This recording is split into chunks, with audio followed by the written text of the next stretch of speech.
Sekali lagi, Assalamualaikum warahmatullahi wabarakatuh. Innal Waalaikumsalam hamdalillah, warahmatullahi wabarakatuh. innal hamdalillah nahmaduhu wa nasta'inuhu wa nastaghfiruh wa na'udzu billahi min syururi anfusina wa min sayyiati a'malina. Man yahdihillahu fala mudilla lahu wa may yudlilhu fala hadiyalah. Asyhadu an la ilaha illallah wahdahu la syarikalah wa asyhadu anna Muhammadan abduhu wa rasuluh. Allahumma salli wa sallim ala nabiyyina Muhammadin wa ala alihi wa sahbihi ajmain. Amma ba'du. Bapak Ibu sekalian yang dirahmati Allah Subhanahu wa taala. Alhamdulillah kita panjatkan pujian dan syukur nikmat kita kehadirat Allah Subhanahu wa taala atas berbagai karunia yang tetap dilimpahkan kepada kita dan keluarga. Semoga Allah tetap memeliharakannya dan insya Allah selalu menjaganya untuk kita dan keluarga di hari-hari mendatang. Amin ya rabbal alamin. Amin ya rabbal alamin. Bapak Ibu, izinkan pada pagi hari ini di tengah mungkin liburan bagi keluarga banyak yang berkumpul dengan anak, dengan cucu. Izinkan saya berbagi untuk pagi hari ini dengan kajian bertema Ya Bunayya, seruan pengajaran untuk anak-anak kita dalam Al-Quran. Kalau saya berbicara anak, tentu tak lepas bagi sebagian adalah cucu-cucu mereka. Cucu bagi bapak dan ibu semuanya. Mungkin sebagian dari yang hadir saat ini dikaruniai anak dan juga ada yang sudah dikaruniai cucu. Semoga bahasan ini insya Allah menambah wawasan kita bagaimana Al-Quran memerintahkan kepada kita sebagai orang tua untuk melakukan pengajaran kepada anak-anak kita. Kita renungkan Bapak Ibu kalimat-kalimat bijak sebagaimana berikut ini.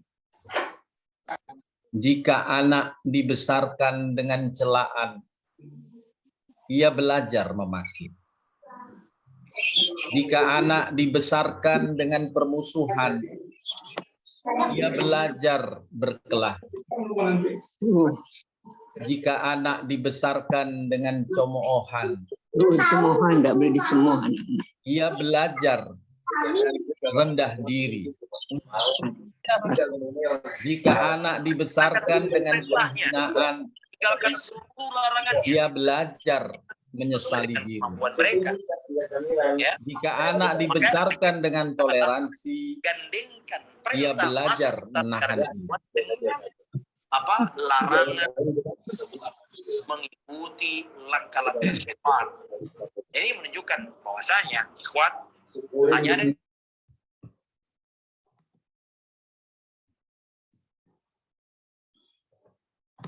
Maaf, saya lanjutkan.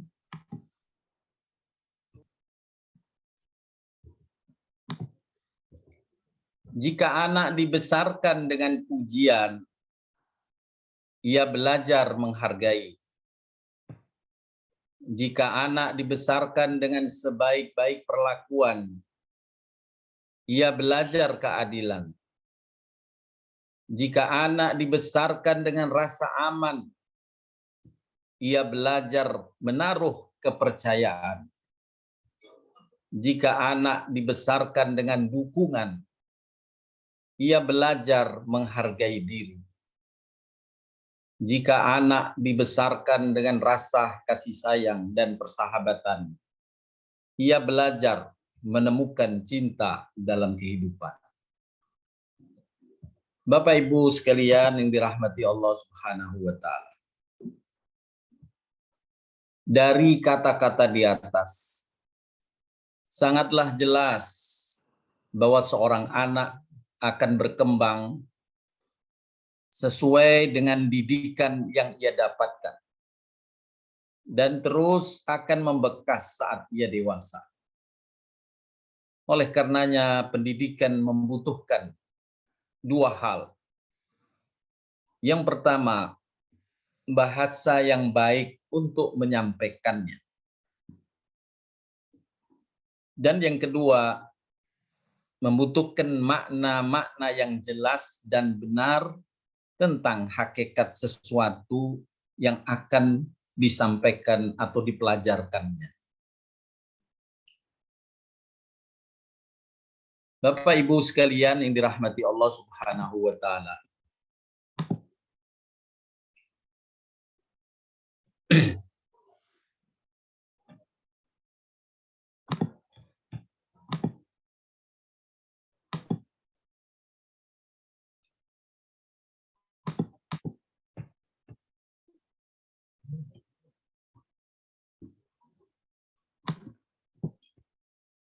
Jadi ada dua hal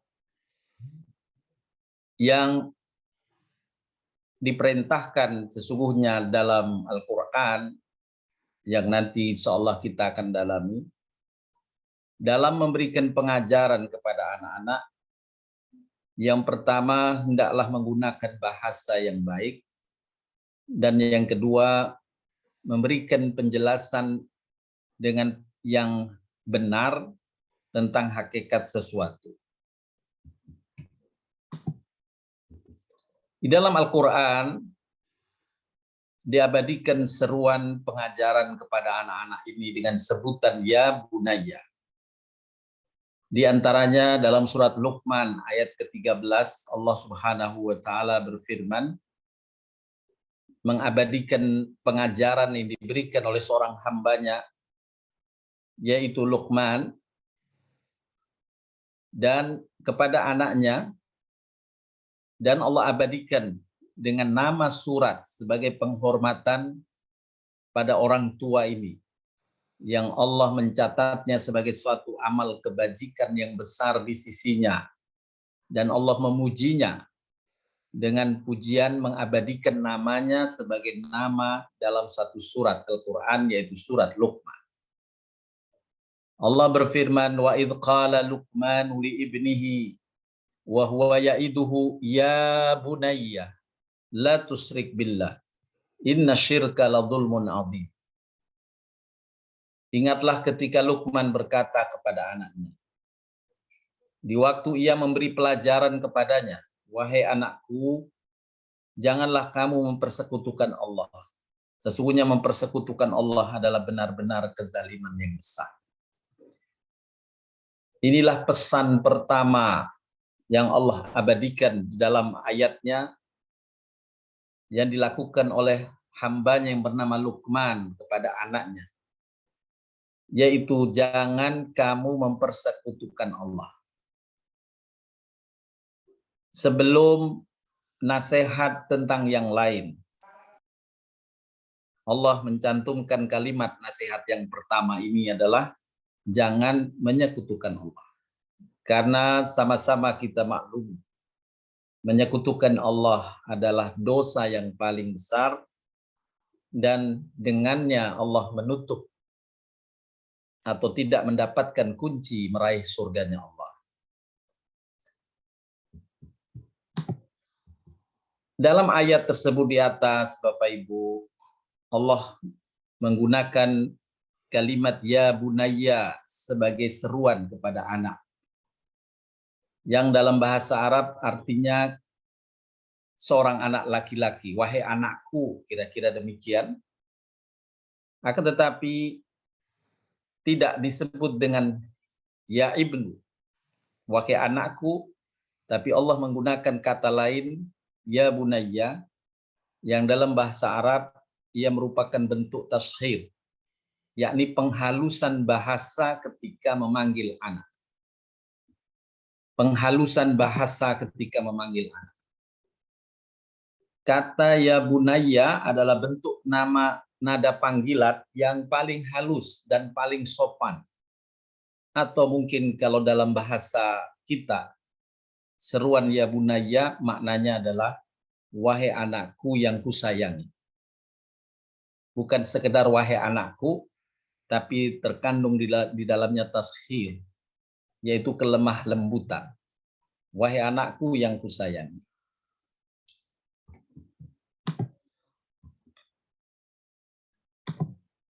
Dalam Al-Quran, seruan nasihat dari orang tua kepada anaknya ini dengan menggunakan kata panggilan ya bunayya dapat ditemukan dalam 6 ayat. Sebagaimana ayat yang pertama tadi tercantum dalam surat Luqman, ada seruan ya bunayya. Juga kita temukan dalam surat As-Saffat ayat 102, ketika Nabi Ibrahim alaihissalam menyampaikan kepada putranya Ismail yang saat itu masih anak-anak sebenarnya. Allah mengabadikan dialog antara Nabi Ibrahim sebagai ayah dengan putranya Ismail. Falamma balagha ma'ahu as-sa'ya qala ya bunayya inni ara fil manami anni atbahuka fandur famada tara. Qala ya abati if'al ma tu'maru satajiduni insyaallahu minas sabirin. Ketika tatkala sampai anak itu yakni Ismail sampai pada umur yang sanggup berusaha bersama-sama Ibrahim. Ibrahim berkata, wahai anakku, sesungguhnya aku melihat dalam mimpiku bahwa aku menyembelihmu. Maka pikirkanlah apa pendapatmu. Ini seorang anak, tapi dimintai pendapat oleh ayahnya. Padahal apa yang dimaksudkan atau yang disampaikan oleh Ibrahim ini adalah wahyu dari Allah. Nabi Ibrahim membahasakan mimpi, tapi sesungguhnya itu adalah wahyu Allah. Nabi Ibrahim mendapatkan wahyu perintah untuk menyembelih putranya Ismail, tapi untuk mudahnya memahamkan kepada putranya, Nabi Ibrahim menyebut mimpi. Kemudian setelah itu Nabi Ibrahim meminta, pikirkanlah pendapatmu. Masih anak-anak, dimintai pendapatnya oleh Nabi Ibrahim. Ini pengajaran. Hendaklah kita kepada anak-anak kita, walau masih kecil juga dilakukan dialog. Berikan kesempatan mereka untuk berpendapat. Maka pikirkanlah apa pendapatmu. Ismail menjawab, wahai bapakku, kerjakanlah apa yang diperintahkan kepadamu. Insya Allah kamu akan mendapatiku termasuk orang-orang yang sabar. Inilah jawaban Ismail semasa kecilnya. Sudah memberikan pandangan yang benar. Ketika ayahnya menginginkan pendapat darinya.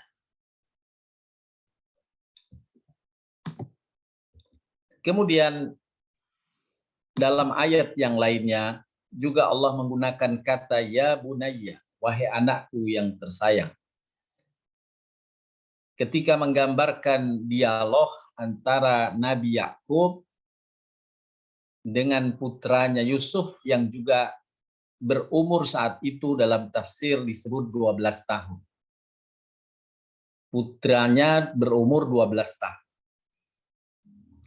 Ingatlah ketika Yusuf berkata kepada ayahnya, wahai ayahku, sesungguhnya aku bermimpi melihat 11 bintang, matahari dan bulan, kulihat semuanya sujud kepadaku. Ayahnya berkata, wahai anakku, ya bunayya, wahai anakku, janganlah kamu menceritakan mimpimu itu kepada saudara-saudaramu. Maka mereka membuatmu makar untuk membinasakanmu. Mereka akan membuat makar untuk membinasakanmu. Sesungguhnya syaitan adalah musuh nyata bagi manusia. Ini ungkapan Nabi Yakub ketika menjawab pertanyaan dan keluhan putranya Yusuf. Dengan seruan pula ya bunayya.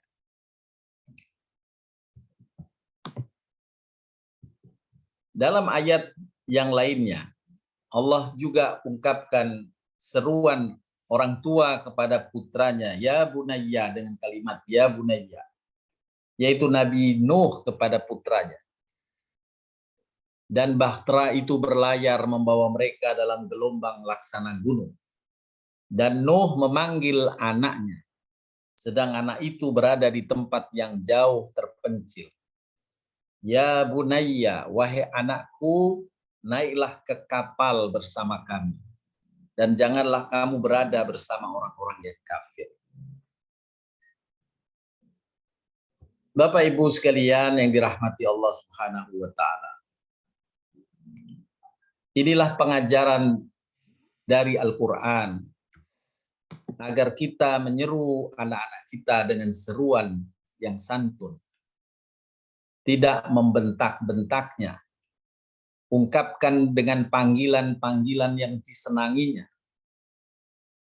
Tentu kalimat ini sebagaimana dijelaskan di atas dengan seruan ya bunayya, wahai anakku yang tersayang, adalah panggilan yang Allah Subhanahu wa taala contohkan kepada kita di dalam Al-Qur'an ketika kita menyampaikan pesan atau pengajaran kepada anak kita.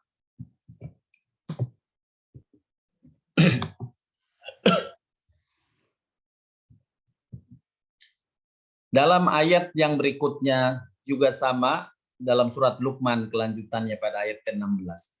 Ya bunayya innaha in taku mithqala habbatin min khardalin fatakun fi sahratin aw fis samawat. Al-ayat. Luqman berkata, wahai anakku, ya bunayya, sekali lagi makna dalam bahasa kita, wahai anakku yang tersayang atau yang kusayang. Sesungguhnya jika ada sesuatu perbuatan sebesar biji sawi dan berada dalam batu atau di langit atau dalam bumi, niscaya Allah akan mendatangkan atau membalasnya. Sesungguhnya Allah Maha Halus lagi Maha Mengetahui. Ayat yang terakhir yang menjelaskan atau mengungkapkan kalimat ya bunayya dalam surat Luqman ayat ke-17, ya bunayya aqimis shalah, wahai anakku dirikanlah salat. Suruhlah manusia mengerjakan yang baik dan cegahlah mereka dari perbuatan yang mungkar. Bersabarlah terhadap apa yang menimpa kamu. Sesungguhnya yang demikian termasuk hal-hal yang diwajibkan oleh Allah. Bapak Ibu sekalian yang dirahmati Allah Subhanahu wa taala.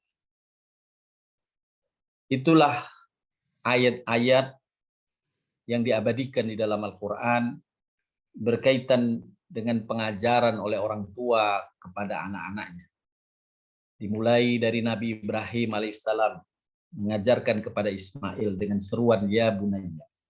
Nabi Yakub kepada Yusuf ya bunayya. Nabi Nuh kepada putranya ya bunayya. Kemudian Luqmanul Hakim dengan kalimat yang sama ya bunayya. Wahai anakku yang kusayang. Luqmanul Hakim yang dijadikan oleh Allah sebagai salah satu surat dalam Al-Quran. Hal yang menjadikan pujian Allah kepadanya adalah berkaitan dengan pengajaran kepada putranya. Luqmanul Hakim bukanlah seorang nabi. Hamba biasa dari kaum Nabi Daud alaihissalam. Yang beliau ini dengan ilmunya kemudian menyampaikan pengajaran-pengajaran dengan bijak kepada anak-anaknya. Dan pengajaran yang bijak inilah yang Allah ambil untuk menjadi toladan kita hamba-hamba yang beriman. Sampai Allah memujinya dengan menempelkan nama Luqmanul Hakim atau Luqman ini sebagai nama salah satu surat. Kita akan pelajari lebih lanjut nasihat atau pengajaran Luqmanul Hakim yang sampai Allah mengangkat nasihat itu terabadikan dalam Al-Quran. Dari ayat ke-13, dari surat Luqman ayat ke-13 sampai ayat ke-20. Wa idh qala Luqmanu li ibnihi wa huwa ya'iduhu ya bunayya la tusyrik billah Inna syirka la dzulmun adzim. Dan ingatlah ketika Luqman berkata kepada anaknya, di waktu ia memberi pengajaran kepadanya, ya bunayya, wahai anakku, jangan kau mempersekutukan Allah. Sesungguhnya mempersekutukan Allah adalah benar-benar kezaliman yang besar.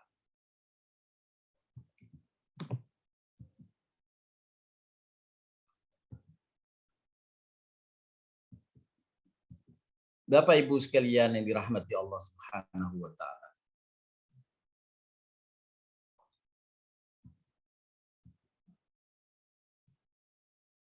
Ayat ini, nasihat Luqmanul Hakim tadi, diawali satu ayat sebelumnya, yaitu ayat ke-12. Allah menjelaskan kepada kita tentang apa yang Allah serukan kepada Luqmanul Hakim. Sesungguhnya telah kami berikan nikmat kepada Luqman, yaitu bersyukurlah kepada Allah, dan barang siapa yang bersyukur kepada Allah, sesungguhnya ia bersyukur untuk dirinya sendiri. Allah mengabarkan satu pengajaran ilmu kepada Luqman ini, hambanya yang bernama Luqman, bukan seorang nabi. Tapi Allah sampaikan ilmu kepadanya agar ia pandai bersyukur. Bersyukur atas karunia Allah yang banyak. Allah menyampaikan sesungguhnya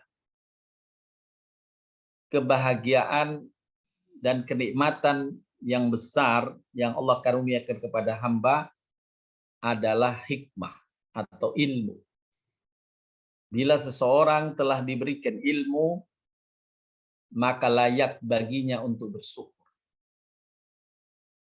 Karena ilmu adalah pemberian Allah kepada hambanya yang paling besar.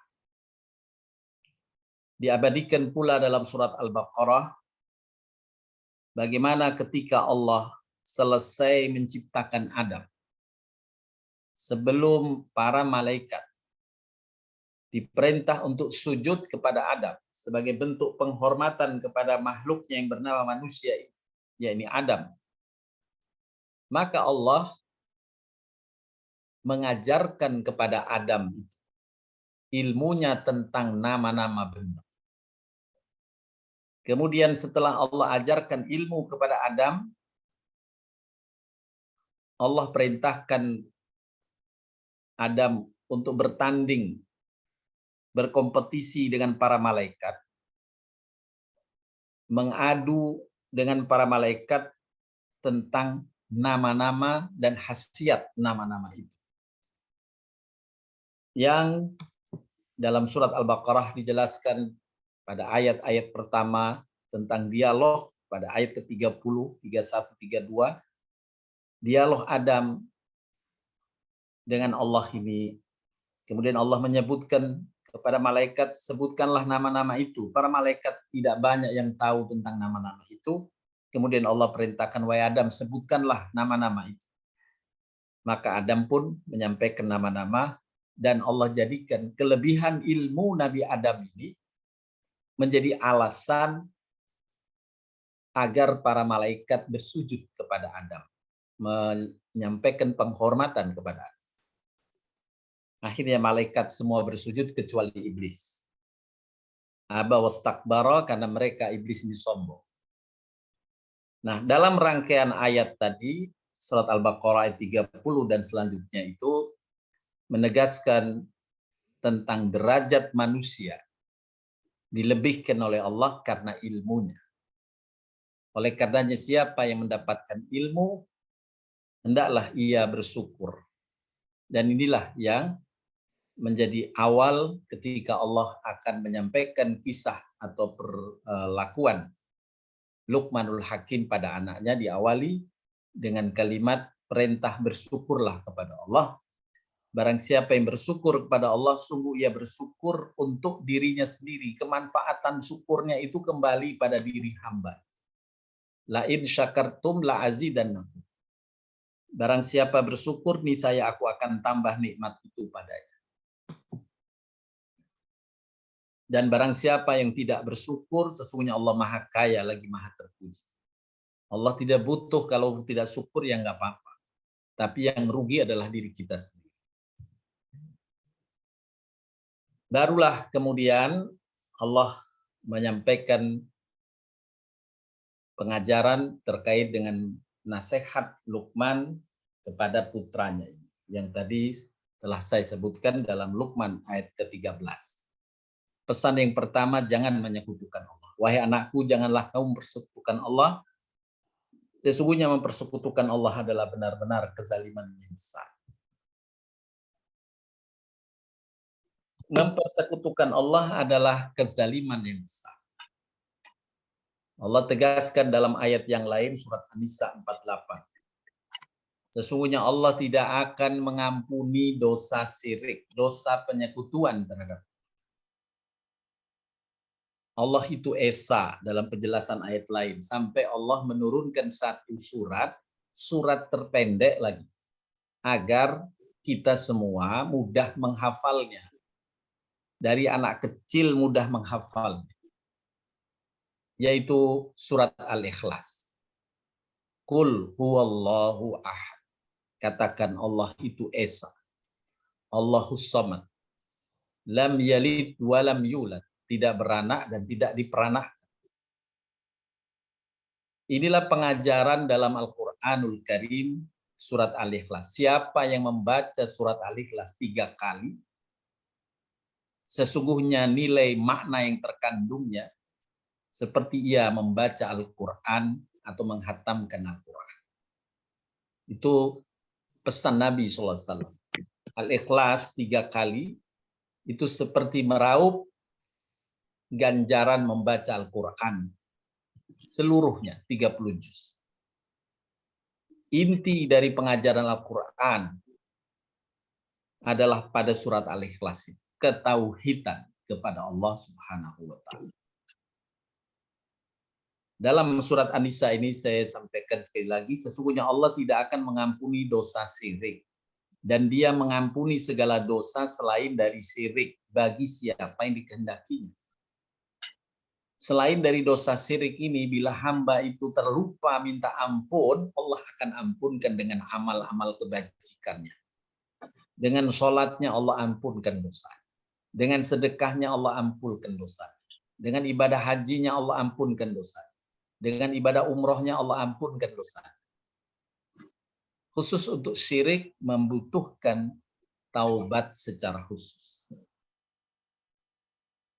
Barang siapa mempersekutukan Allah, sungguh ia telah berbuat dosa yang besar.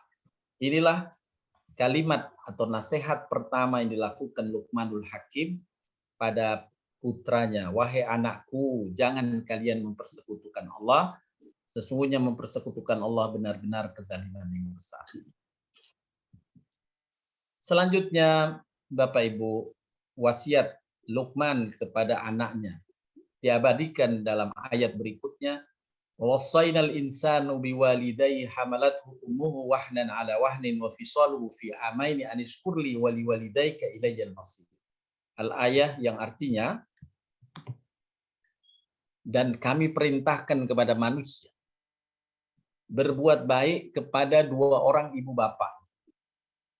Ibunya telah mengandungnya dalam keadaan lemah yang bertambah-tambah dan menyapihnya dalam 2 tahun. Bersyukurlah kepadaku dan kepada 2 orang ibu bapa. Hanya kepadakulah kembalimu.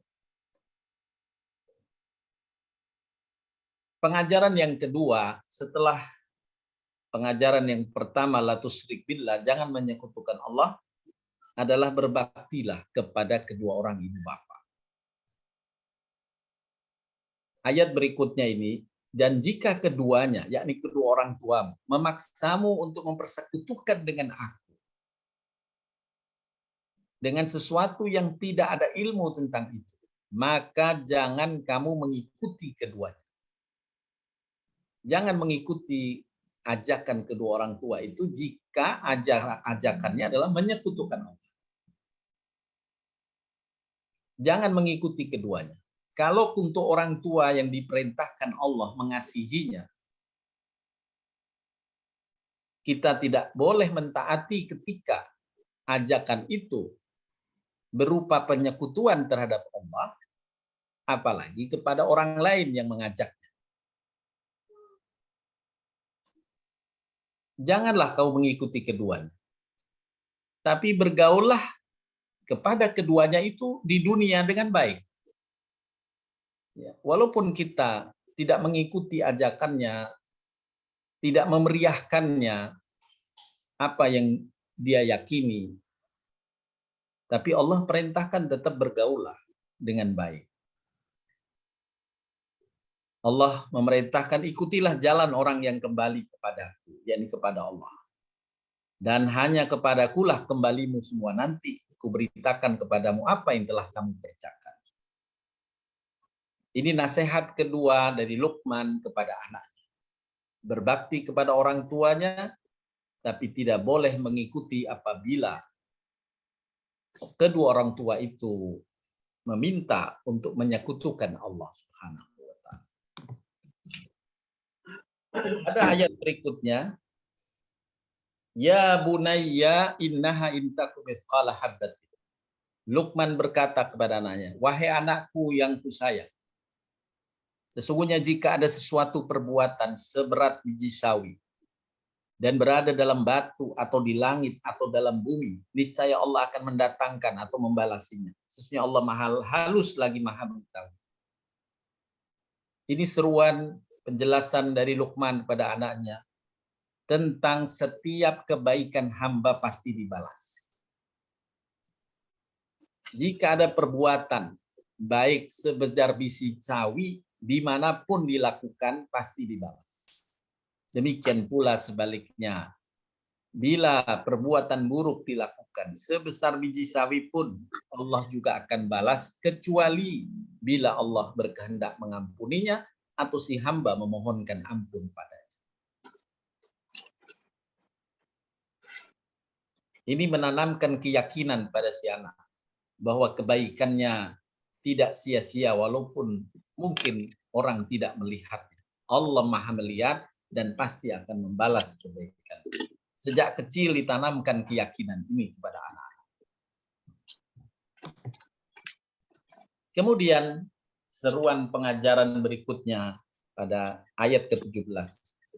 Ya bunayya aqimis shalah. Wahai anakku, dirikanlah salat. Setelah tadi dalam urutan jangan menyekutukan Allah. Berbaktilah kepada orang tua.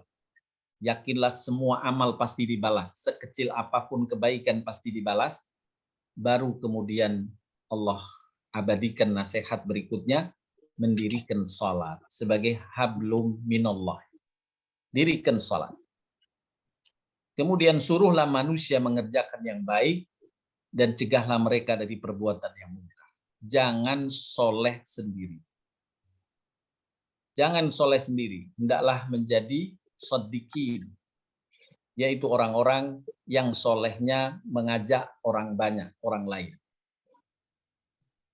Kemudian pengajaran berikutnya, bersabarlah terhadap apa yang menimpa kamu. Untuk menjelaskan bahwa dalam hidup pasti ada kesulitan yang akan terjadi. Di samping kemudahan yang Allah berikan, kesulitan adalah satu sunnatullah saja dalam hidup. Bala dan musibah adalah sunnatullah saja dalam hidup. Tidak ada seorang anak menyampaikan kepada ayah bundanya, ayah, ibu, tolong carikan sekolah yang tidak ada ujian. Tolong carikan sekolah yang tidak ada ulangan. Karena sunnatullah saja. Dalam kehidupan ini, inna ma'al usri yusra, fa inna ma'al usri yusra. Ada kesulitan, ada kemudahan. Dan selalu berganti kesulitan dan kemudahan. Inilah di antara pengajaran Kacamataku, Pak. yang disampaikan oleh Luqman kepada putranya. Sesungguhnya demikian termasuk hal yang diwajibkan oleh Allah. Kemudian berkaitan dengan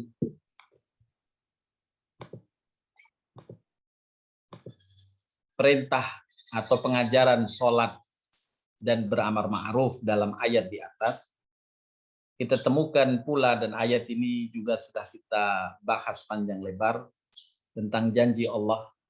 Allah berjanji pasti akan menolong hamba yang menolong agama. Siapa hamba yang menolong agamanya adalah mereka yang sholat, kemudian menyuruh orang lain berbuat baik. Allah berfirman dalam surat Al-Hajj ayat 40 sampai 41, sesungguhnya Allah pasti menolong orang yang menolong agamanya. Sesungguhnya Allah benar-benar maha kuat lagi maha perkasa. Yaitu orang yang jika kami teguhkan kedudukan mereka di muka bumi, niscaya mereka mendirikan salat. Inilah pesan yang juga disampaikan Luqman kepada putranya.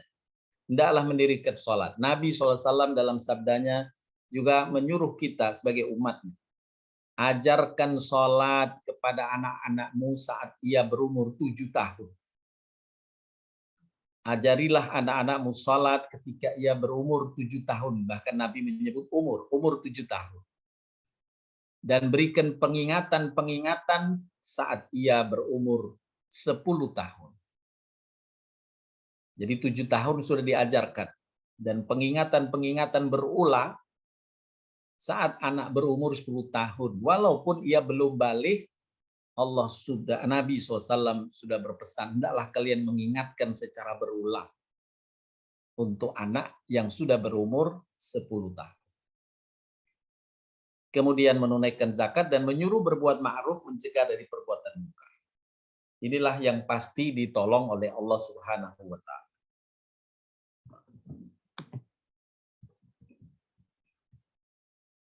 Kemudian dalam pesan Luqman kepada anaknya, dalam rangkaian pesan-pesan tersebut,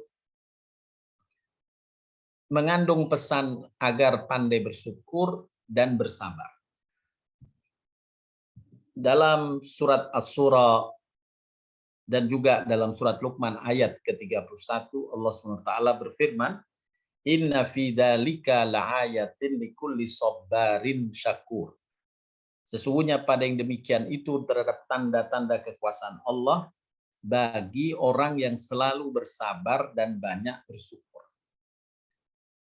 Dan inilah yang diajarkan oleh Luqman kepada anak. Hendaklah anak-anak kita diajarkan tentang pandai bersabar dan pandai bersyukur. Bersyukur atas nikmat, bersabar atas ujian dan kesulitan.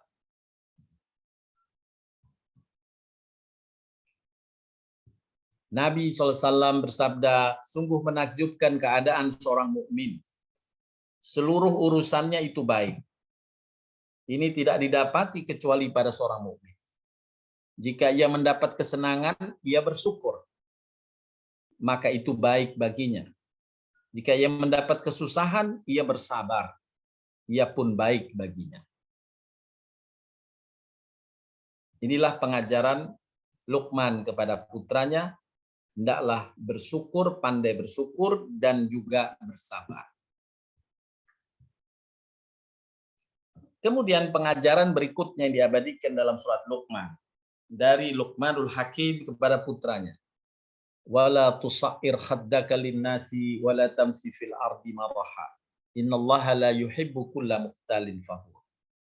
Dan janganlah kamu, wahai anakku, memalingkan mukamu dari manusia karena sombong. Jangan sombong. Dan jangan kamu berjalan di muka bumi dengan angkuh. Sesungguhnya Allah tidak menyukai orang-orang yang sombong lagi membanggakan. Ini nasihat yang disampaikan kepada putranya. Jangan memalingkan mukamu dari manusia karena sombong. Pandai-pandai bergaullah dengan sesama. Ayat berikutnya, nasihat dari Luqman kepada putranya. Waqsid fi masjika wahdud min sawt. Sederhanalah kamu, wahai anakku, dalam berjalan. Dan lunakkanlah suaramu. Sesungguhnya seburuk-buruk suara ialah suara keledai. Ayat ini mengajarkan tentang kesantunan. Hendaklah anak-anak kita diajari kesantunan. Dalam berbicara, dalam bersikap. Sederhanalah kamu, bersantunlah kamu dalam berjalan atau bersikap, dan dalam bersuara, berkata-kata. makna tafsir dari surat Luqman ayat 9 ini pengajaran dari Luqman kepada anaknya agar santun dalam berkata-kata dan santun dalam bersikap.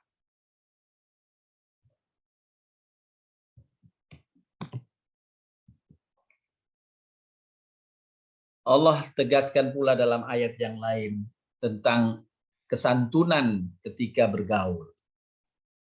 Maka disebabkan rahmat dari Allah lah kamu berlaku lemah lembut terhadap mereka, berlaku santun terhadap sesama.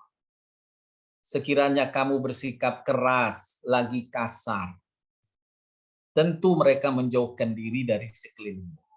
Allah mengabarkan sunnatullah. Jika kamu kasar, orang lari darimu. Jika kamu santun, orang dekat denganmu. Maka itulah rahmat Allah yang Allah limpahkan kepada hamba-hamba. Mari Bapak Ibu, kita raih rahmat Allah dengan bersikap santun pada sesama. Baik dalam bersikap ataupun berkata-kata. Dan inilah pesan Al-Quran agar dididikkan, diajarkan kepada anak-anak kita.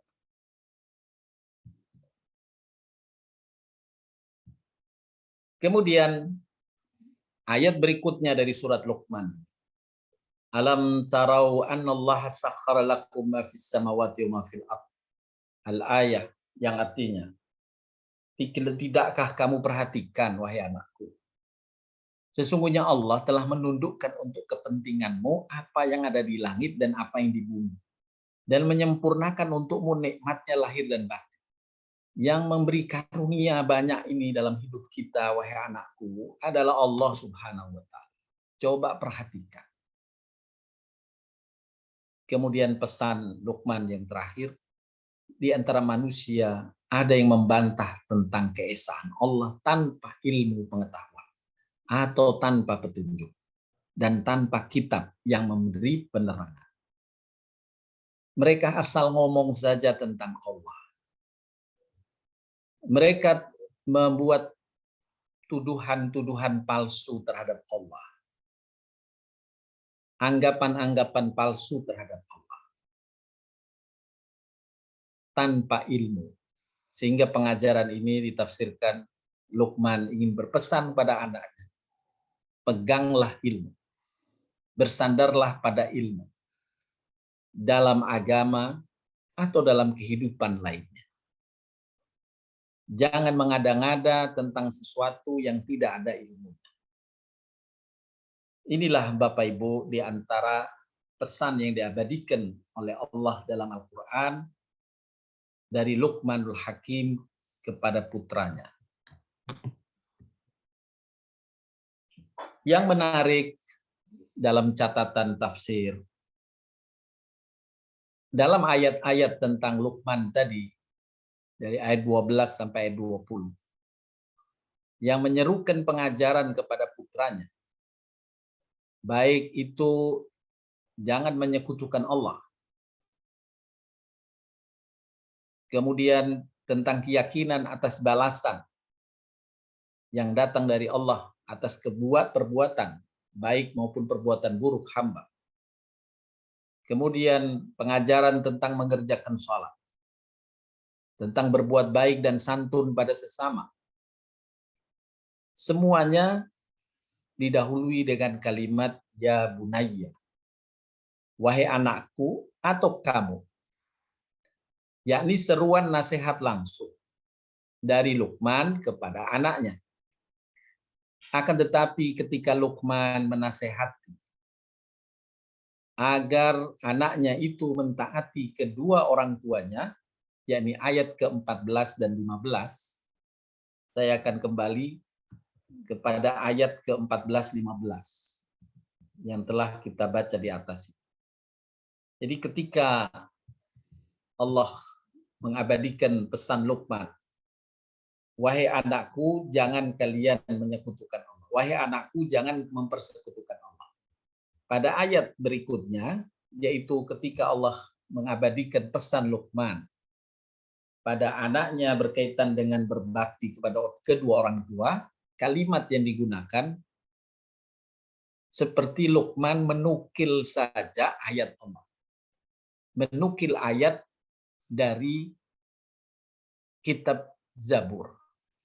Ya, dengan kalimat, dan kami perintahkan kepada manusia berbuat baik kepada dua orang ibu bapaknya. Ibunya telah mengandungnya dalam keadaan lemah yang bertambah-tambah dan menyapihnya dalam 2 tahun. Bersyukurlah kepadaku, ku di sini kembali kepada Allah dan kepada kedua orang ibu bapak. Hanya kepadakulah kembali. Ku di sini kembali kepada Allah, bukan kembali kepada Luqman, ayahnya. Padahal pesan ini diberikan kepada putra.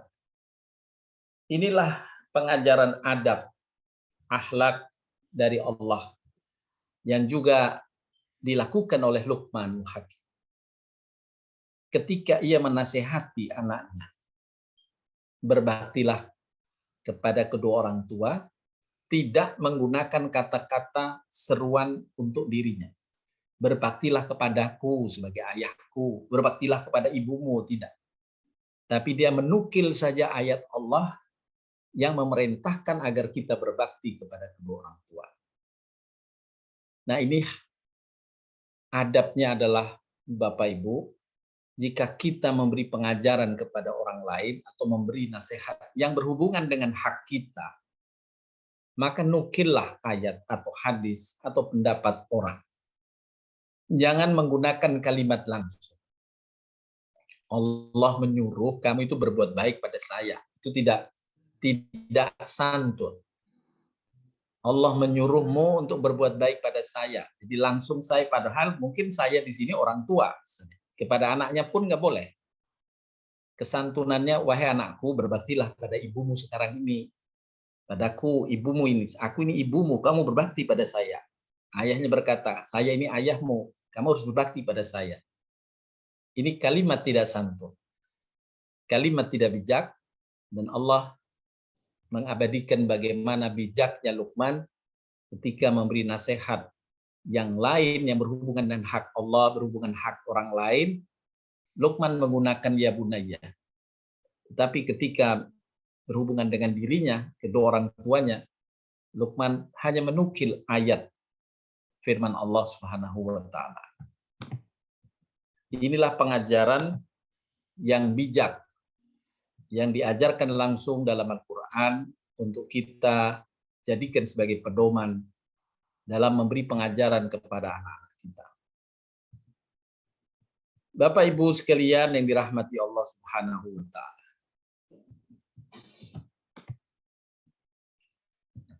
Dari nasihat Luqmanul Hakim yang terabadikan dalam ayat-ayat di atas, dipetik beberapa pengajaran yang hendaknya disampaikan kepada keluarga anak-anak kita. Yang pertama, hendaklah senantiasa bersyukur kepada Allah.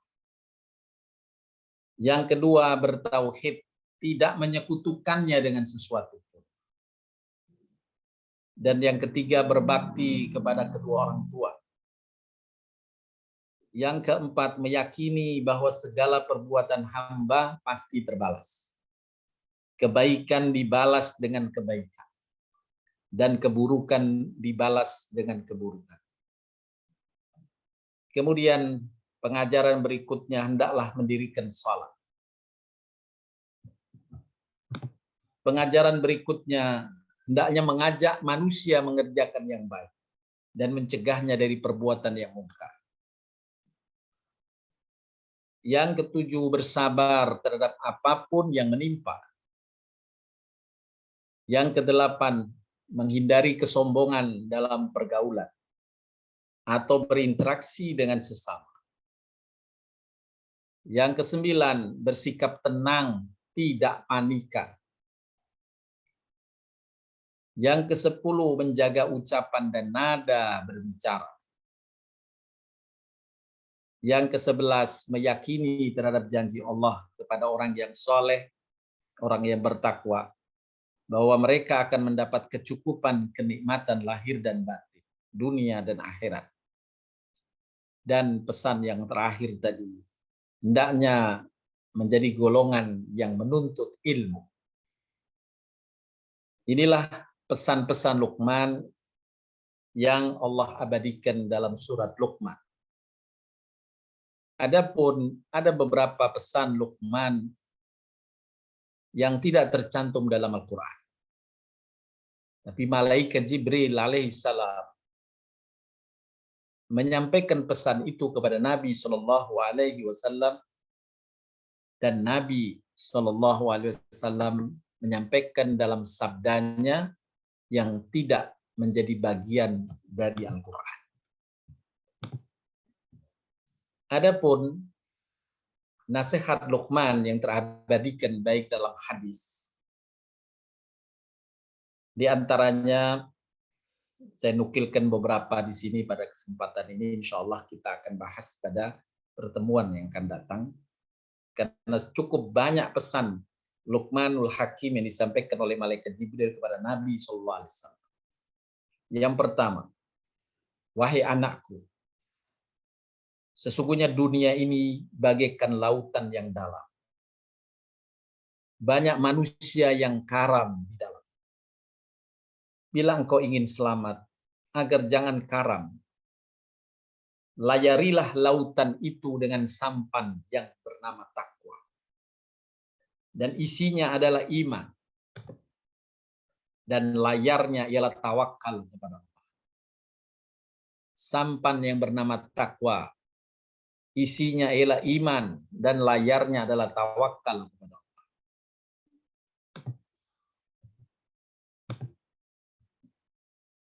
Yang kedua, wahai anakku, janganlah engkau menelan terus satu makanan karena manisnya.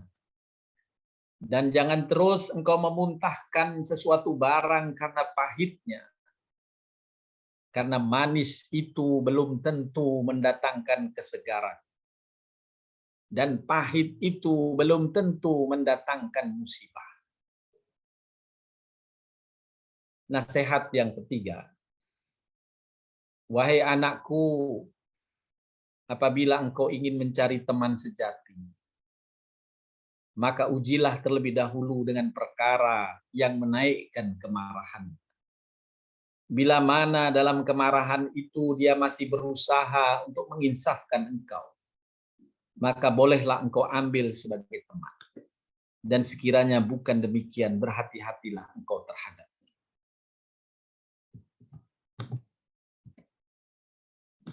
Pesan Luqman yang keempat, wahai anakku, perbaikilah tutur katamu, perhalus budi bahasamu, bersikap ramahlah kamu kepada orang lain.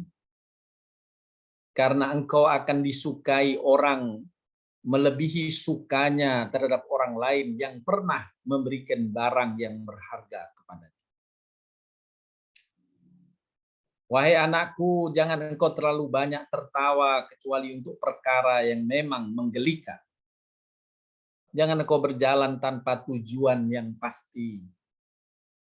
Jangan engkau menanyakan sesuatu yang tidak ada gunanya bagi diri kamu. Dan jangan engkau mensia-siakan harta dunia yang Allah titipkan kepadamu. Bapak Ibu sekalian yang dirahmati Allah Subhanahu wa taala. Saya nukilkan dari riwayat-riwayat hadis ini pada 5 poin saja untuk melengkapi apa yang Allah firmankan di dalam Quran surat Luqman tadi yang telah dibacakan. Saya ulang beberapa yang dari Al-Quran tadi. Hendaklah kita ajarkan kepada anak kita agar mereka pandai bersyukur. Hendaklah kita ajarkan agar mereka bertauhid, mengesahkan Allah, berbakti kepada orang tuanya, dan meyakini ganjaran kebaikan. Hendaklah ia tetap mendirikan sholat, mengajak manusia melakukan kebaikan, bersabar terhadap apapun yang menimpa, menghindari kesombongan dalam bergaul, bersikap tenang dan tidak panikan, menjaga ucapan dan nada bicara yakni santun, dan meyakini janji Allah. Serta yang terakhir, hendaklah tetap menuntut ilmu, baik ilmu agama khususnya maupun ilmu dunia yang lain yang memberi manfaat padanya. Inilah pengajaran dalam Al-Quran agar kita memberi pengajaran pada anak-anak kita dengan dua sikap yang tadi saya sebutkan di awal. Saya akan kembali kepada dua hal yang disebutkan ketika kita melakukan pengajaran kepada anak kita. Yaitu yang pertama, dengan bahasa yang baik ketika menyampaikan. Bagaimana Luqman diabadikan menyampaikan dengan bahasa-bahasa yang baik, yang santun, yang mengandung kesayangan kepada putranya. Dan yang kedua, dengan penjelasan yang jernih, yang benar. Inilah juga yang dapat kita tangkap dari ayat maupun hadis tadi terkait dengan pengajaran Luqmanul Hakim pada putra. Sebagai penutup, saya nukilkan kembali kalimat-kalimat bijak. Jika anak dibesarkan dengan celaan, ia belajar memaki. Jika anak dibesarkan dengan permusuhan, ia belajar berkelahi. Jika anak dibesarkan dengan cemoohan, ia belajar rendah diri. Jika anak dibesarkan dengan penghinaan, ia belajar menyesali diri. Jika anak dibesarkan dengan toleransi, ia belajar menahan diri. Jika anak dibesarkan dengan pujian, ia belajar menghargai. Jika anak dibesarkan dengan sebaik-baik perlakuan, ia belajar keadilan. Jika anak dibesarkan dengan rasa aman, ia belajar menaruh kepercayaan. Jika anak dibesarkan dengan dukungan, ia belajar menghargai diri. Dan jika anak dibesarkan dengan kasih sayang dan persahabatan, ia belajar menemukan cinta dalam kehidupan. Demikian Bapak Ibu sekalian yang dapat disampaikan untuk kita bisa mengamalkan pesan Al-Quran, ya bunayya, wahai anakku yang kusayang. Kalimat seruan ya bunayya diulang-ulang dalam Al-Quran adalah bentuk pengajaran dengan kelembutan kata-kata. Seruan pengajaran untuk anak-anak kita di dalam Al-Quran dan kita wujudkan dalam kehidupan kita sehari-hari ketika berhubungan dengan anak-anak kita. Terima kasih Bapak Ibu atas perhatiannya. Mohon maaf bila ada kata yang kurang berkenan. Saya cukupkan sebelum selanjutnya dipersilahkan apabila ada yang ingin mendiskusikan atau mempertanyakan. Saya masih ada Bu Lili? Masih ada Pak Ustadz. Silahkan Bu Lili. Alhamdulillah, terima kasih Pak Ustadz. Jadi sedih.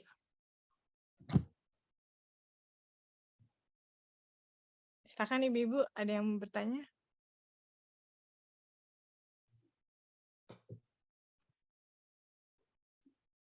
Silakan Bu Gamba. Iya. Ini kok nggak mau keluar gambar. Mohon maaf, gambarnya nggak mau keluar. Assalamualaikum warahmatullahi wabarakatuh. Waalaikumsalam warahmatullahi wabarakatuh. Ya, surat Luqman.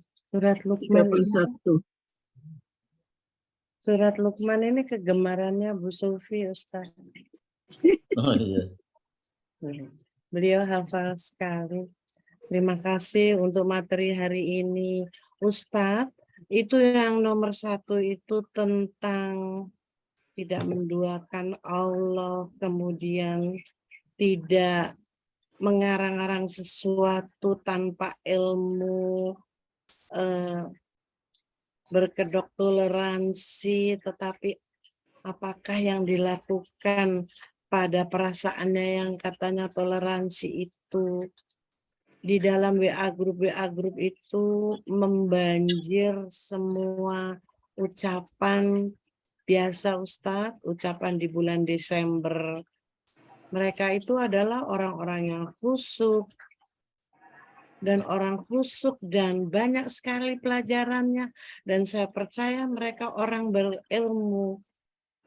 Apakah hanya bilang begitu saja lalu dia sudah menduakan Allah apa seperti menurut yang diutarakan Ustadz tadi, apakah sudah termasuk begitu? Kalau begitu ya mengerikan sekali Ustadz, banyak banget ya, hampir setiap WA grup begitu. Ini terus bagaimana kita menyikapinya? Memang kita sih bukannya terus merasa apa ya, sudah biasa jadi orang aneh deh kalau terlalu banyak belajar gitu ya, itu udah apa ya, harus diterima karena begitulah keadaannya dunia ya. Tapi bagaimana dengan yang lain? Kadang-kadang orang yang dekat dengan kita juga melakukan itu. Gimana Ustaz? Baik. Makanya tadi pesan Luqman kepada putranya itu, insya Allah tetap kita pun sebagai hamba juga putra-putri juga dari orang tua kita. Pesan tadi, jangan menyifati Allah dengan tanpa ilmu. Pesan tadi. Jangan mensifati Allah tanpa ilmu. Nah, di antara pensifatan Allah tanpa ilmu adalah menjadikan Allah punya anak. Berulang dalam Al-Quran, sampai tadi saya nukilkan. Allah menyusun sebuah ayat atau surat yang sangat pendek, surat itu bahkan mungkin terpendek dalam Al-Quran. Untuk apa? Agar mudah diingat. Yaitu kul huwallahu ahad, Allahus somad, lam yalid wa lam yulad. Berarti hari-hari kita baca. Kemudian dalam ayat lain saya bacakan surat Al-Maidah. Allah cantumkan dengan surat Al-Maidah. Al-Maidah itu hidangan yang diambil dari peristiwa Nabi Isa alaihissalam. Ketika kaumnya menuntut bahwa kalau benar Isa itu Rasul, turunkan hidangan dari langit. Maka Allah turunkan hidangan dari langit. Ya, itu Allah jadikan peristiwa itu diabadikan sebagai nama surat Al-Maidah. Itu hidangan dari langit yang Allah turunkan kepada kaumnya Nabi Isa saat itu atas permintaan mereka. Di dalam surat Al-Maidah ayat 116 Allah mengabadikan dialog. Saya bacakan terjemahannya. Dan ingatlah ketika Allah berfirman, wahai Isa putra Maryam, apakah engkau yang mengajarkan kepada orang-orang?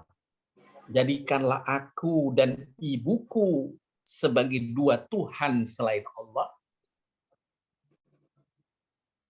Kemudian Isa menjawab, Maha suci engkau ya Allah.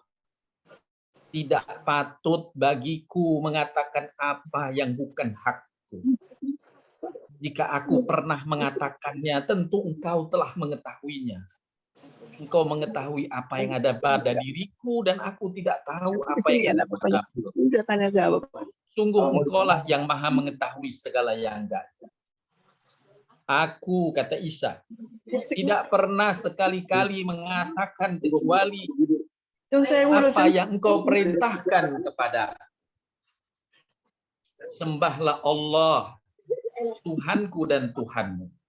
Lagi tanya jawab. Aku menjadi saksi terhadap mereka selama aku berada di tengah mereka. Sekali lagi Nabi Isa berkata, aku menjadi saksi selama aku berada di antara mereka. Tapi setelah engkau angkat aku, maka engkaulah yang mengawasi. Nah, dalam hadis yang dinukil dalam tafsir Ibnu Katsir, dialog ini kemudian Allah Subhanahu wa taala menyampaikan kepada Isa, wahai Isa, kalau demikian pada waktunya kelak aku akan turunkan engkau ke muka bumi kembali untuk mengklarifikasi bahwa engkau bukan anak Tuhan. Sebagaimana ucapan sebagian dari orang-orang yang menyimpang dari ucapan, dari ajaran. Nah, ini surat Al-Maidah 116, 117. Ya. Kemudian dalam ayat yang lain lebih tajam lagi Allah. Bagaimana pernah saya sampaikan, Allah berfirman dalam surat Maryam, juga Allah menggunakan tadi Al-Maidah ya, juga peristiwa pada Nabi Isa.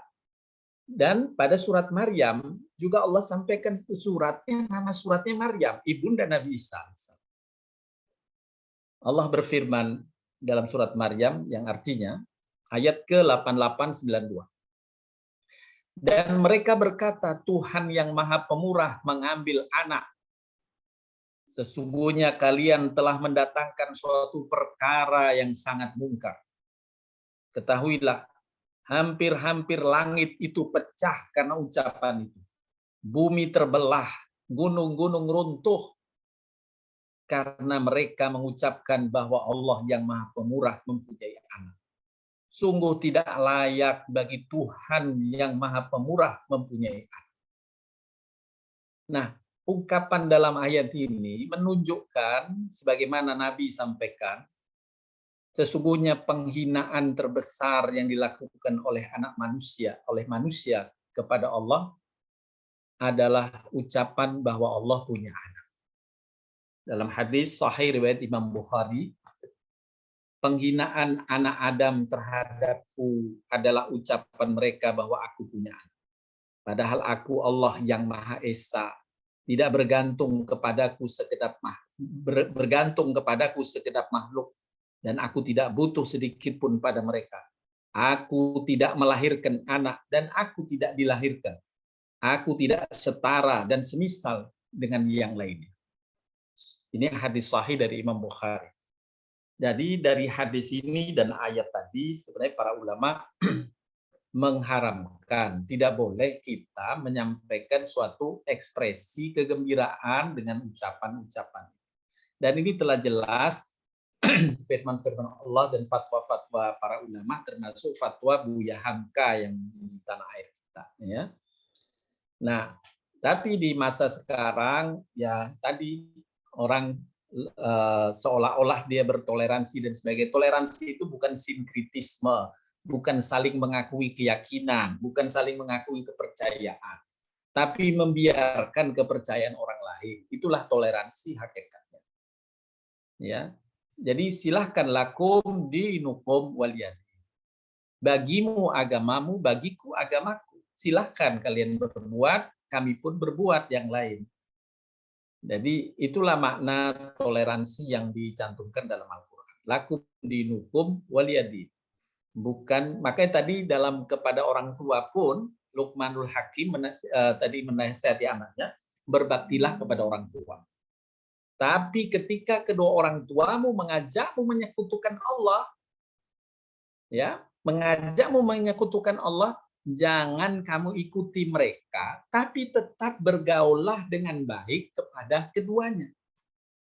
Jadi bergaul tetap, tapi tidak mengikuti apa yang menjadi keyakinan mereka.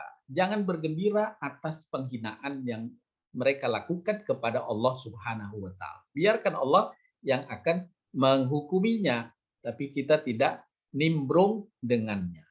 Begitu Bu, itulah fitnah akhir zaman, dan insya Allah saat nanti Nabi Isa diturunkan oleh Allah Subhanahu wa Ta'ala sebagaimana disabdakan Nabi SAW, Nabi Isa akan hidup 40 tahun lagi. Semoga kita tetap dalam keadaan sehat walafiat, panjang umur, sampai ada breaking news turunnya Nabi Isa misalnya. Amin, amin. Jadi itu saja pegangan kita. Biarkanlah itu urusan Allah. Kita nggak usah resah, kita nggak usah merasa terpencil. Sebab sebagai orang ya merasa itu semuanya ya. Jadi istilahnya ya udahlah kamu kuat-kuatin aja. Begitu ya Ustadz ya? Iya, betul. Iya Bu. Jadi apa namanya, dalam fitnah seperti sekarang memang tadi kebenaran tersembunyi, kebatilan menjadi seperti fakta yang benar-benar terjadi, gitu. Padahal batil. Ya. Terima kasih Ustaz. Ya memang kadang-kadang itulah perasaan diri sendiri yang harus dikuatkan gitu ya. Iya betul. Oleh karenanya, ketika kita punya misalnya teman non-Muslim gitu ya, Kristen, ya, kalau kita berbuat baik dalam keseharian, maka pasti mereka tidak akan mengucilkanmu hanya satu hari. Ya, alhamdulillah saya juga punya kawan-kawan yang Kristen, ya Protestan atau Katolik. Gitu. Jadi saya bergaul baik dengannya, tapi alhamdulillah insya Allah istiqomah terus ke depan. Saya tidak pernah mengucapkan kata-kata yang berkaitan dengan hari-hari ini. Dan mereka pun memakluminya, karena keseharian juga baik kita. Tidak akan dilupakan kebaikanmu hanya satu hari tidak menyapa dan menegur. Kalau berhari-harinya lebih panjang kamu menegurnya. Makasih. Iya. Silakan ada ibu yang lain.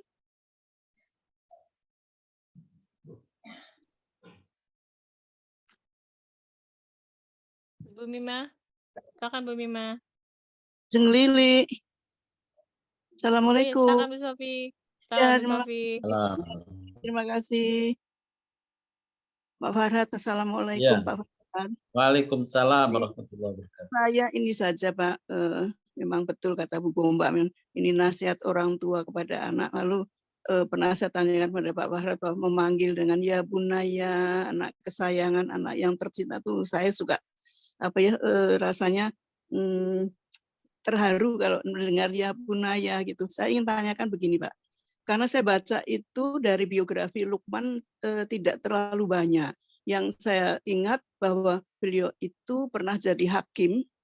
Nah itu zaman siapakah Pak? Karena Rasul, baginda Rasul diberi pengetahuannya dari malaikat. Maksud saya ini Luqmanul Hakim itu dengan ciri-ciri wajah hitam karena dari Afrika. Apakah sesuai dengan penciptaan umat Nabi Adam oleh Allah dengan lumpur tanah liat dan lumpur hitam? Pak, mohon sedikit penjelasannya Pak Farhat. Baik. Terima kasih.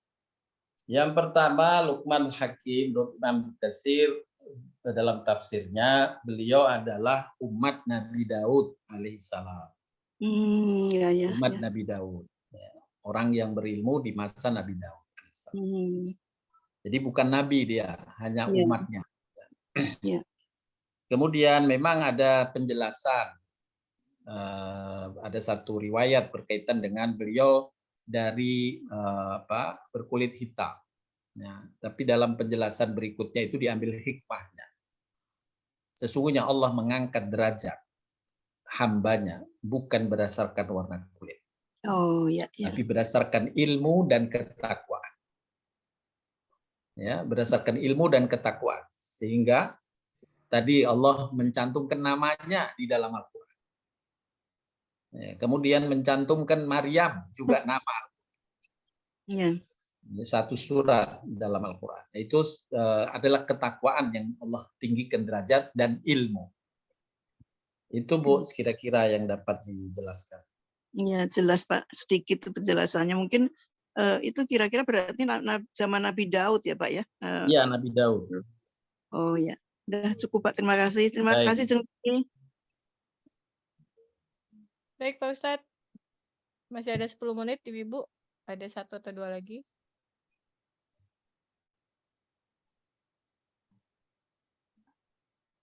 Ustadz, Baik Bu. boleh lagi ya Mbak Lili? Silakan Bu. Bolehkah Ustadz sedikit menjelaskan? Silakan Bu. Iya, bolehkah Ustadz menjelaskan sedikit tentang mencari teman tadi loh Ustadz? Dalam keadaan marah, mencari teman. Dari ucapan Luqman ya. Luqmanul Hakim yang sebentar dari hadis itu. Iya, itu maksudnya gimana tuh? Ntar saya nukilkan kembali Bu ucapannya.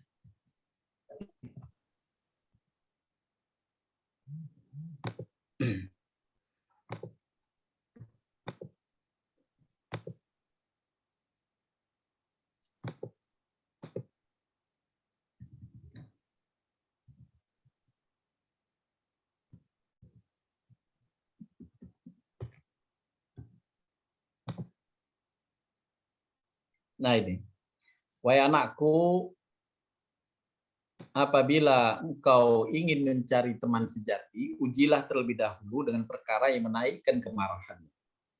Bila mana dalam kemarahan itu masih berusaha menginsafkan engkau, maka bolehlah engkau ambil sebagai teman. Maksudnya, hendaklah kita mencari teman yang tidak cepat memutus hubungan karena kesalahan kita.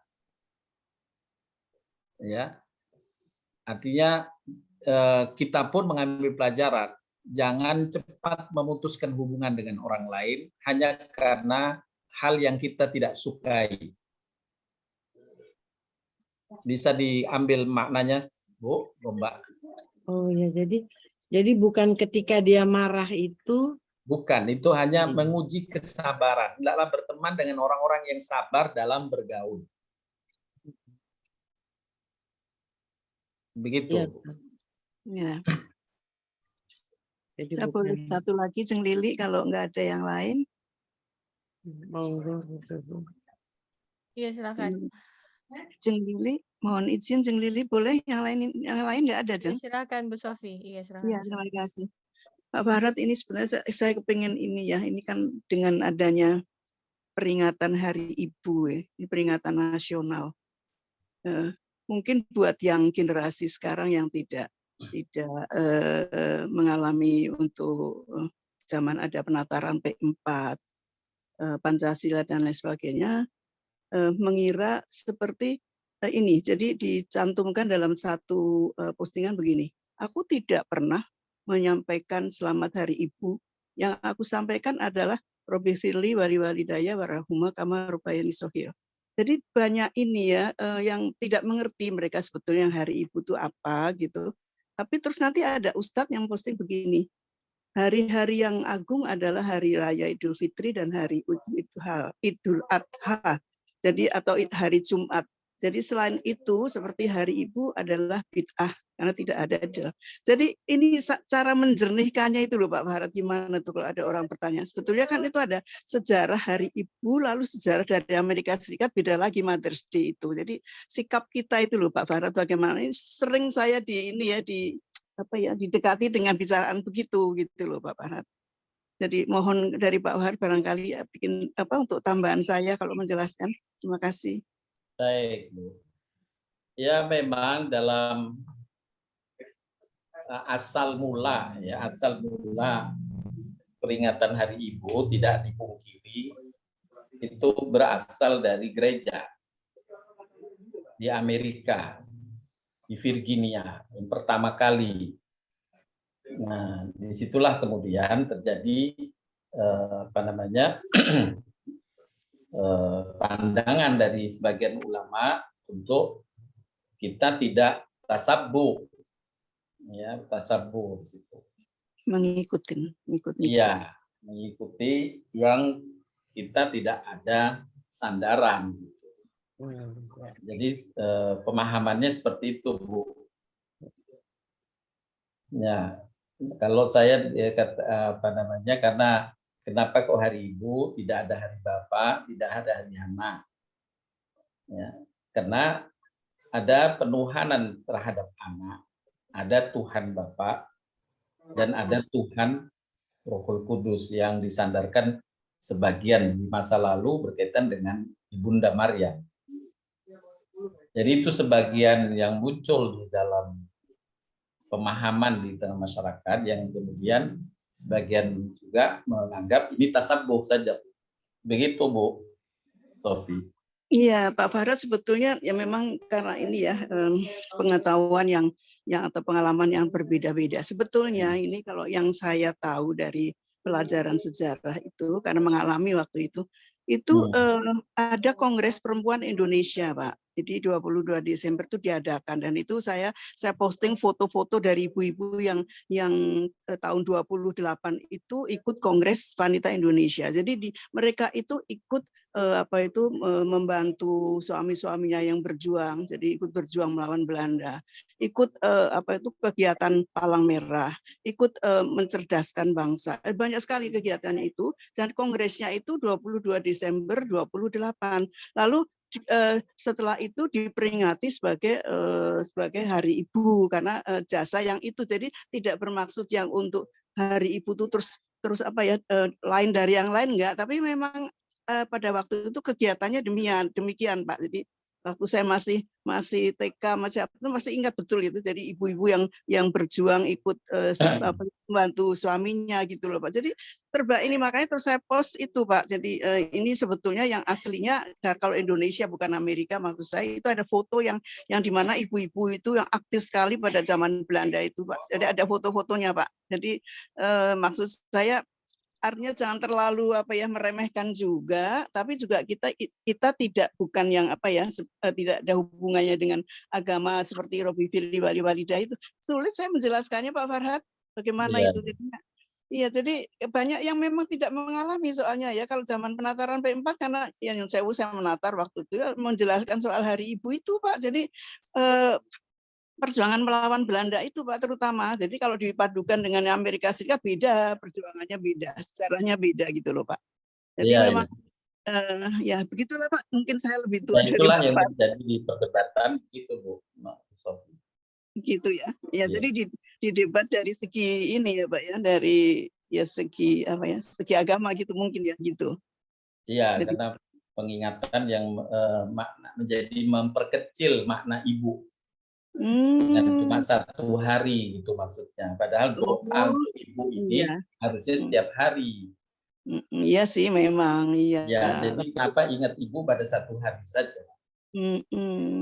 Itu ingat waktu perjuangannya sebetulnya Pak Barat. Ingat perjuangannya bukan pada 1 ibu, bukan. Perjuangannya aja yang diingat gitu loh, 22 Desember 1928 itu loh Pak. Jadi ada foto-fotonya itu saya lengkap tuh, insya Allah masih ada. Yang berjuang. Terima kasih Pak Farhad. Iya, sama-sama Bu Sofi. Ya. Pak Ustadz, baik. Last question Pak, satu lagi Pak. Oh, satu lagi silakan. Iya, dari Bu Eva. Pak Ustadz, panggilan dari seorang ayah kepada putranya, ya Bunaya. Bagaimana kalau untuk anak perempuan? Apakah sama? Iya, kalimat yang dipakai tentu tidak perlu kalimat dalam Al-Quran ya Bunaya. Ya boleh dengan bahasa kita ya, tidak harus namanya anak kita sebut Bunaya tidak, tapi pengajaran dari Al-Quran hendaklah kita panggil dengan seruan-seruan yang mengandung kesayangan. Boleh panggilan yang terus kesayangannya. Masing-masing kita punya mungkin nama anak yang panggilannya dia disukai. Misalnya si X atau si siapa namanya, misalnya Maryam misalnya. Ya Maryamku yang kusayang. Jadi boleh dengan panggilan-panggilan itu. Tidak harus kata-kata ya Bunaya. Tapi yang kita petik dari pengajaran kalimat ya Bunaya adalah hendaklah kamu panggil seru anak-anakmu baik yang putra maupun putri dengan nama-nama kesayangan dan kelemah lembutan. Begitu Bu Eva. Oh, jadi bukan Bunaya aja. Oh iya, enggak harus Bu ya Bunaya. Tidak Bunaya. harus ya Bunaya. Nanti kalau dipanggil ya Bunaya, anak-anak tetangga semuanya sama panggilannya ya Bunaya. Atau ya Bunaya plus namanya gitu, boleh Pak? Iya kalau laki ya, kalau laki. Jadi untuk laki ya, kalau perempuan ya, jadi Bunaya putra. Jadi ibn, kalau perempuan kan binti. Ya. Itu jadi sifatnya hanya memberi pengajaran, hendaklah dengan seruan-seruan yang mengandung kesayangan. Ya. Begitu Bu Eva, Bu Sofi. Iya Pak, terima kasih. Terima kasih Pak Ustadz. Ini sedikit, ayah saya suka memanggil saya ya Habibah. Saya bilang kenapa nama saya bukan Habibah? Ayah saya bilang artinya kesayangan. Apakah benar itu Ustaz? Iya betul. Habibah artinya kesayangan yang ya makna Habibah adalah putriku yang kusayang. Alhamdulillah. Alhamdulillah. Habibah plus nama gitu enggak Jeng? Habibah enggak, siapa? Bu. Enggak, ya. Enggak Bu, cuman Habibah gitu, manggil ya,